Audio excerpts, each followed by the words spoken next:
2024 NFL Draft coverage on Keon Sports is brought to you by JBL Roofing and Construction. JBL was founded by the Lewis family of Kent, Ohio in 2005 to provide residents with a reliable, professional, and high-quality level of service. Fast forward to today, JBL Roofing and Construction has become one of Northeast Ohio's most trusted roofing and siding companies, performing the highest quality work on over 3,000 roofs and projects. Mickey Mart, the moose is on the loose. Your local Mickey Mart is open now for all the food and fuel you need to keep every big game party going. Mickey Mart is proud to team up with Keon Sports to bring you all the finest moments in local sports information and entertainment. Visit www.mickeythemoose.com to find a store near you. Gotcha Covered Avon. Their team of experienced design consultants are experts in helping you find the right window treatments for your home or business. Swing by their showroom at 2525 Nagel Road in Avon to see for yourself how they can make your entire living room or any room look better with a few small suggestions and low cost. You can also find them online at gotchacovered.com/Avon. Lally's Handyman Service. From deck and fence building to indoor and outdoor remodeling, Lally's Handyman Service has you covered. Matt and his crew is well known around Keon Sports for doing a multitude of services and have hit a home run every single time. Repair, replace, and remodel with Lally's Handyman Service. Give them a call at 216-789-2047.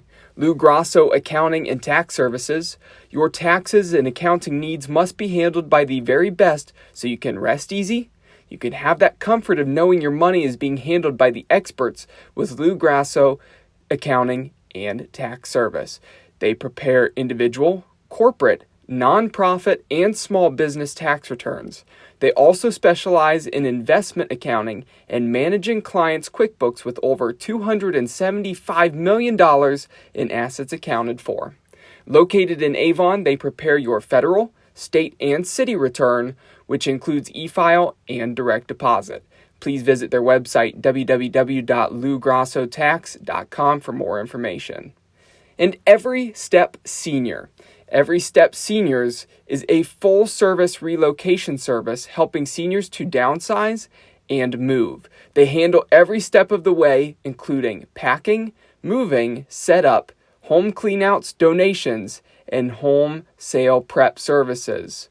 Make sure you check out Every Step Seniors today. Welcome back for another year of prospect rankings here on Keon Sports. Hard to believe that a full year has passed before talking about the 2023 draft class, and now here we are, 2024, the draft coming up in just about a month.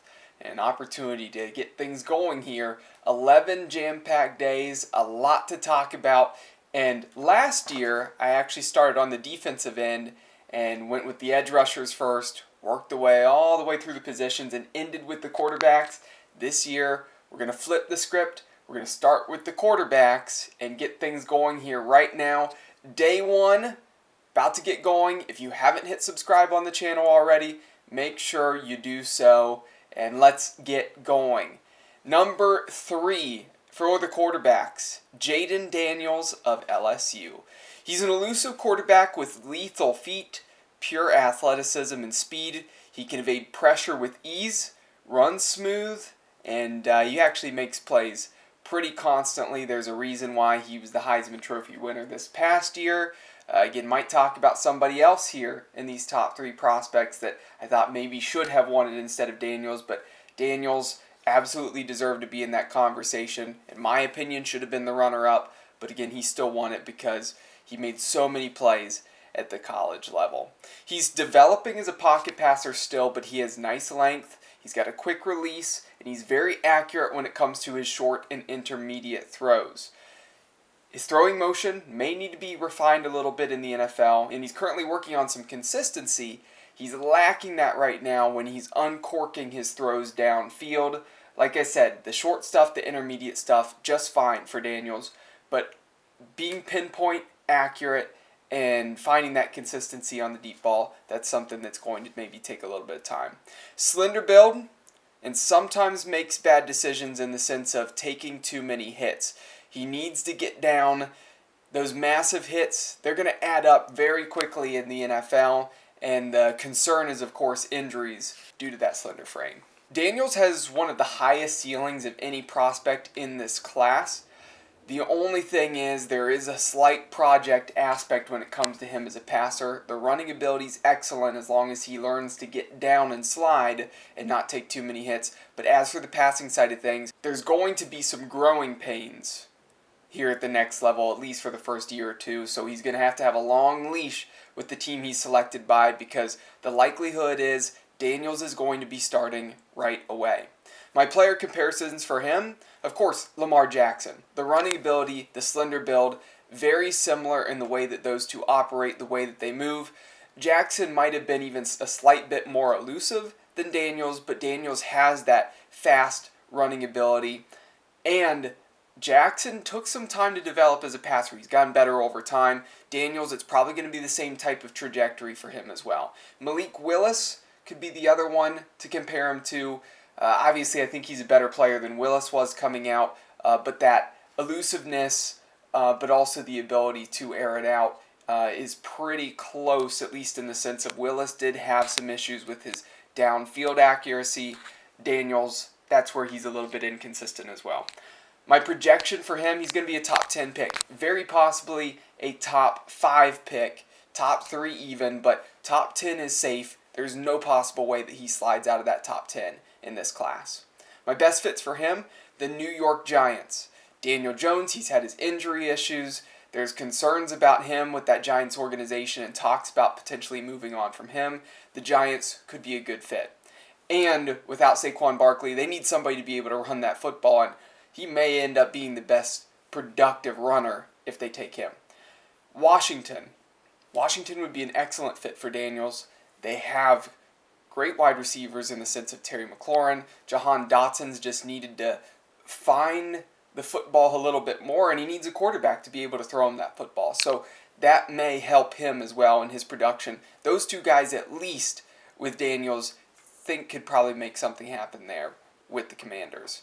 Las Vegas would be a really interesting fit. I think he could really actually hold over the run game a little bit as well, as Josh Jacobs is now gone. So it's a matter of who's actually going to be handling the running duties. Of course, Zeus is the one that most people are thinking of.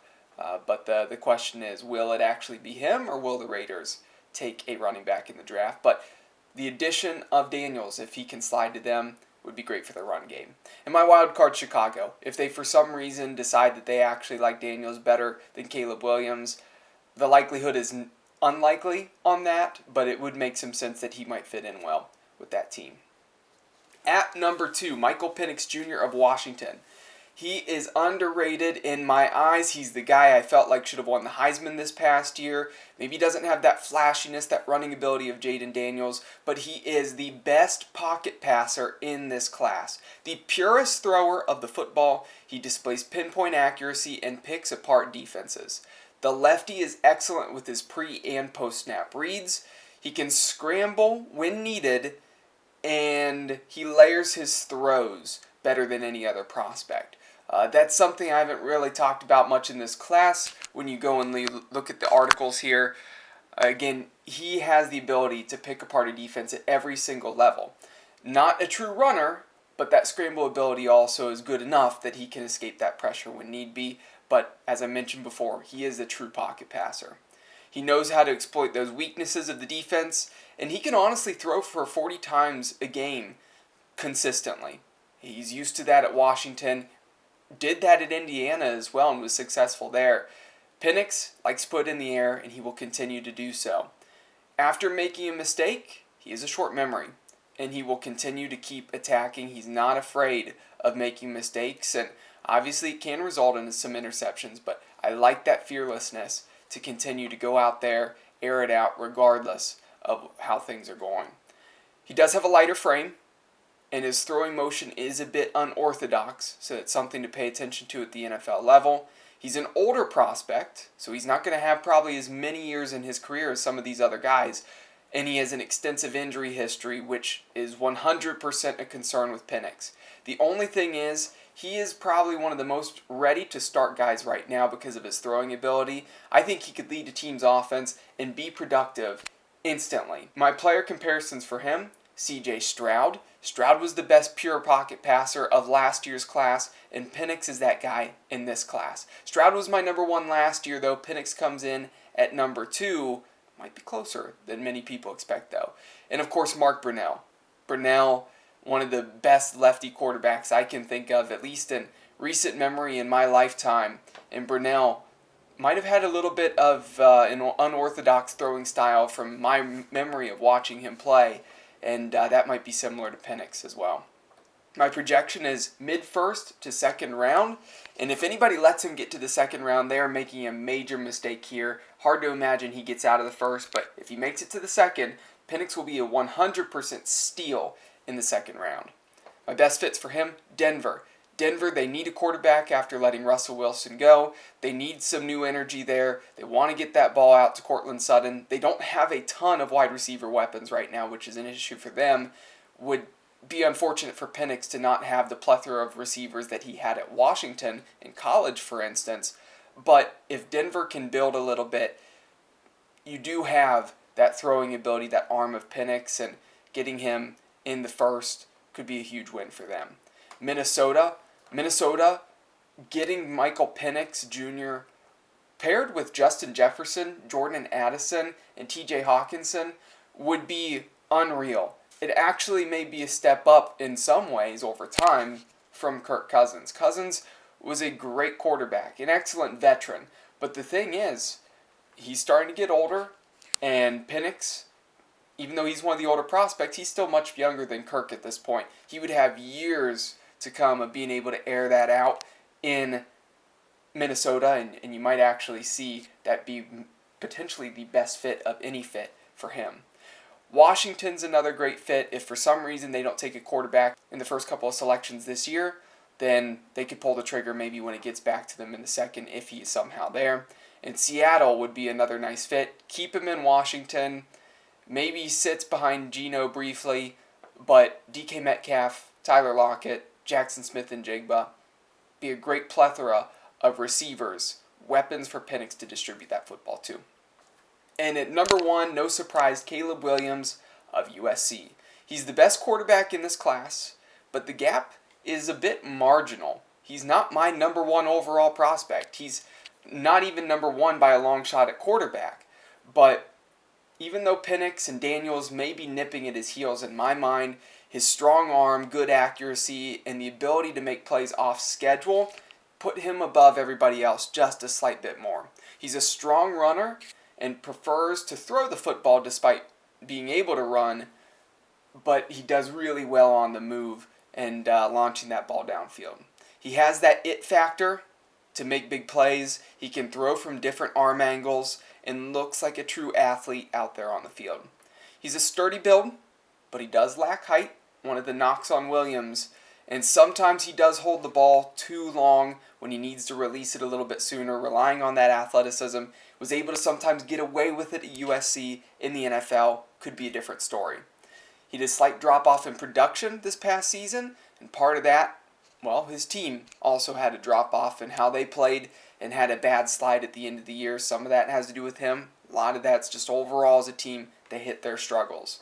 I'm concerned about his mentality to lead a team, though. Too much pouting this past season, and again, when you're one of the top draft picks, you're going to a team that had some of the worst records this past year. So the concern with him is, well, if you start losing right at the beginning, can you keep the mentality, the mindset in the right place, or are you going to be pouting and really switch off? And hopefully that's not the case for Williams, but maybe the biggest concern, because the athletic traits are 100% there.